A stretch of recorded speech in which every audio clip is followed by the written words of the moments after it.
ہمیں مایوس نہیں ہونا چاہیے کسی قسم کے حالات سے. ہم یہ دیکھتے ہیں یہاں پہ کہ جی میں تو فلاں ڈسٹرکٹ میں بیٹھا ہوں, میں تو فلاں تحصیل میں بیٹھا ہوں, تو میرے کرنے سے کیا ہوگا. نو, آپ کو پتہ ہی نہیں ہے کہ آپ کی آواز کیا کر سکتی ہے. اس لیے یہ جو ہے وکیل جو ہے یہ اللہ تعالیٰ کے ناموں میں سے ایک نام ہے, اور وکیل ہونے کے حوالے سے اس معاشرے میں ہم پر کچھ ذمہ داریاں بھی عائد ہوتی ہیں, اور وہ ذمہ داریاں ہم نے ان کو نبھانا ہے. اور ان ذمہ داریوں کو نبھانے کے لیے بار ایسوسیشنز جو ہماری پہچان ہے, ہمارے ادارے ہیں, اس سے بہتر پلیٹ فارم اور کوئی ہو ہی نہیں سکتا جہاں پہ ہماری آواز ایوان بالا تک جا سکتی ہے. اور لہٰذا میری اس میں رائے یہ ہے کہ اس پلیٹ فارم پہ ہم سب کو متحد ہو کر آگے بڑھنا ہے. یہی میرا مینیفیسٹو ہے, یہی ہمارے گروپ کا منشور ہے. تمام اتحادی گروپس جو ہیں ڈے بائی ڈے ہمارے ساتھ شامل ہو رہے ہیں, اور انشاءاللہ ہم پازیٹیولی, ہمیں فخر ہے ہمارا اس ادارے سے ریلیشن ہے, ہمیں فخر ہے یہ ادارہ ہماری پہچان ہے, اور انشاءاللہ ہم سب ایک ہی پلیٹ فارم پہ مل کر بہتر طریقے سے اور احسن طریقے سے اپنی ذمہ داریاں نبھانے کی کوشش کریں گے. سر, جب آپ جنرل سیکرٹری تھے اس بار کے, اس وقت آپ نے اس بار کو لے کر کیا ڈیولپمنٹ کرائی؟ جی, میں اس وقت جنرل سیکرٹری 2016 میں تھا. ٹھیک سر. 2016 میں یہ صورتحال تھی, یہاں پہ کافی چھوٹے چھوٹے مسائل, وکلا کے مسائل ہوتے ہیں بہت سارے. وکلا کو جب پھر حکومتیں فنڈز دیتی ہیں تو ہمیں پھر حکومتوں سے رابطے ہمارے جو ہیں ہمیں کرنے پڑتے ہیں, جبکہ ایسا نہیں ہونا چاہیے.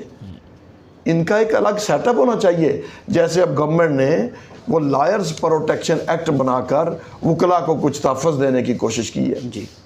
2016 میں ہمارے دوستوں نے ہم پہ اعتماد کیا اور مجھے اس قابل بنایا کہ میں بحیثیت جنرل سیکرٹری اس ادارہ کی نمائندگی کرتے ہوئے کچھ بہتری کے لیے کام کر سکوں. اس میں ہم نے اپنے لیول پہ سیکیورٹیز کے بہت ایشوز تھے. پہلے دور میں آپ بھی سمجھتے ہیں جب پرویز مشرف صاحب کی حکومت تھی, اس کے بعد سے چلے آ رہے ہیں. تو ہم نے تو سب سے پہلے اس کے جو سیکیورٹی گیٹس, سیکیورٹی کو انشور کروایا ہے, نمبر 1. ٹھیک سر. نمبر 2, ہم نے یہ جو کار سٹینڈ اور یہ موٹر سائیکل سٹینڈز بنائے ہیں تاکہ جو ہمارے کلائنٹس ہیں, لیٹیگنٹس ہیں, وہ پراپر ان کا ایک ارینجمنٹ کیا جائے تاکہ سیکیورٹی کے حوالے سے کسی قسم کا کوئی پرابلم نہ آئے. ٹھیک سر. اور اس کا فائدہ بار ایسوسیشن کو یہ ہوا ہے کہ وہ پریمسز جو ہیں موٹر سائیکل سٹینڈز کی اور سائیکل سٹینڈز کی, ان کو ہم نے کانٹریکٹ پہ دے دیا ہے. اس سے کچھ ریونیو جنریٹ ہو رہا ہے جس سے ہم اپنے ادارے کو بہتر طریقے سے چلانے کی کوشش کر رہے ہیں. اور تیسرا ایک اہم بڑا کام جو ہم نے کیا ہے, ہمارے ادارے کو فنڈز کی ضرورت تھی. ہم نے یہ جو عدالتی فارمز ہیں اس کے کانٹریکٹس جو ہیں وہ ریونیو ڈپارٹمنٹ کرتا تھا, اپنی من مرضی سے کرتا تھا, اور پورے پنجاب میں 90% ہر جگہ پہ یہ بار ایسوسیشنز کے پاس تھا. وہ کانٹریکٹ ہم نے جو ڈپٹی کمشنر اور اسسٹنٹ کمشنر سے بات کی, نیگوسیشن کرتے ہوئے ہم نے وہ کانٹریکٹ حاصل کیا ہے. یہ ہی ہماری بہت بڑی اچیومنٹ ہے جس سے بار ایسوسیشن چشتیاں کو ڈیلی سے کا ریونیو جنریٹ ہو رہا ہے. اور اسی طرح کچھ مسائل تھے لیڈیز بار روم کے حوالے سے.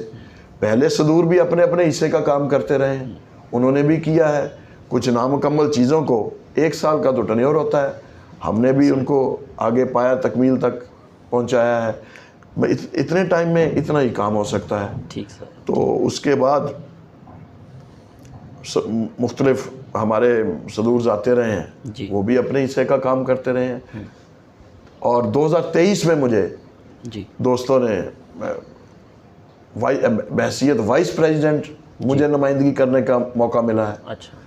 تو وہاں پہ بھی جہاں اس ادارے کی بہتری کے لیے جو کردار ادا کرنا تھا میں نے اپنا کردار ادا کیا ہے.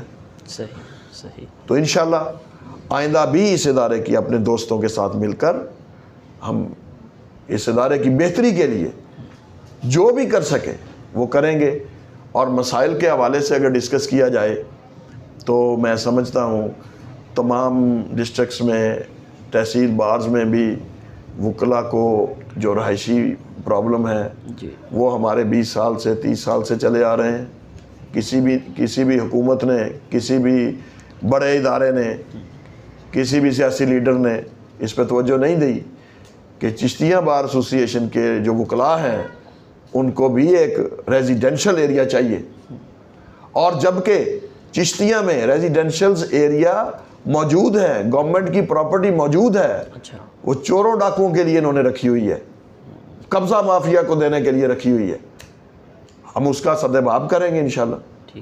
اور انشاءاللہ تعالی وکلاء کے لیے جب وکیل کے پاس گھر نہیں ہوگا تو اس میں بھی اس کے جو ہے ویژن جو ہے وہ بہتر طریقے سے اس پہ عمل نہیں کر سکے گا. وہ تو بیچارہ اپنے روزگار کے نظام میں ہی الجھا رہے.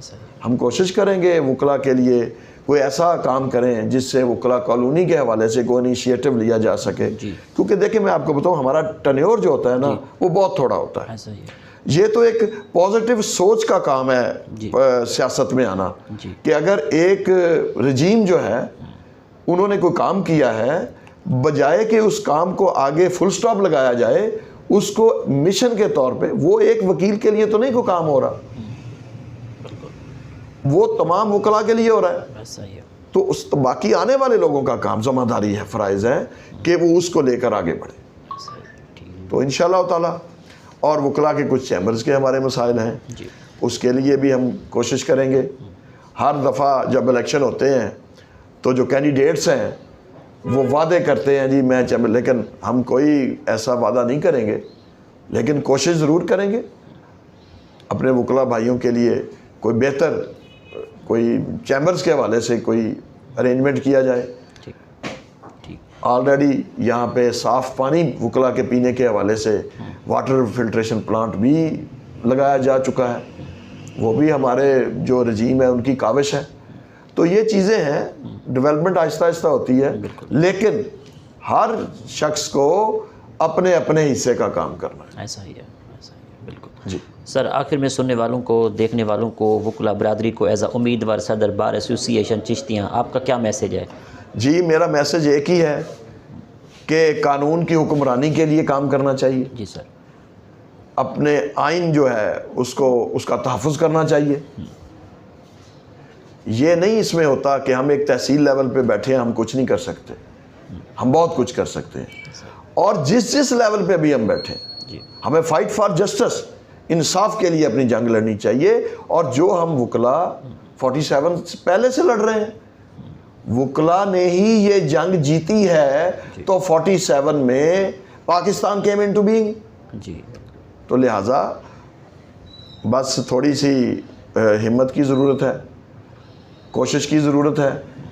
تو انشاءاللہ ان 3 چیزوں پہ, بنیادی چیزوں پہ جب ہم کام کریں گے تو ہمارا ادارہ بھی ترقی کرے گا, اور انشاءاللہ اس ایک معاشرہ بھی ترقی کرے گا, اور اس معاشرے میں رہتے ہوئے ہمارا ملک بھی ترقی کرے گا. بالکل. بہت شکریہ sir, God bless you sir. Thank you. G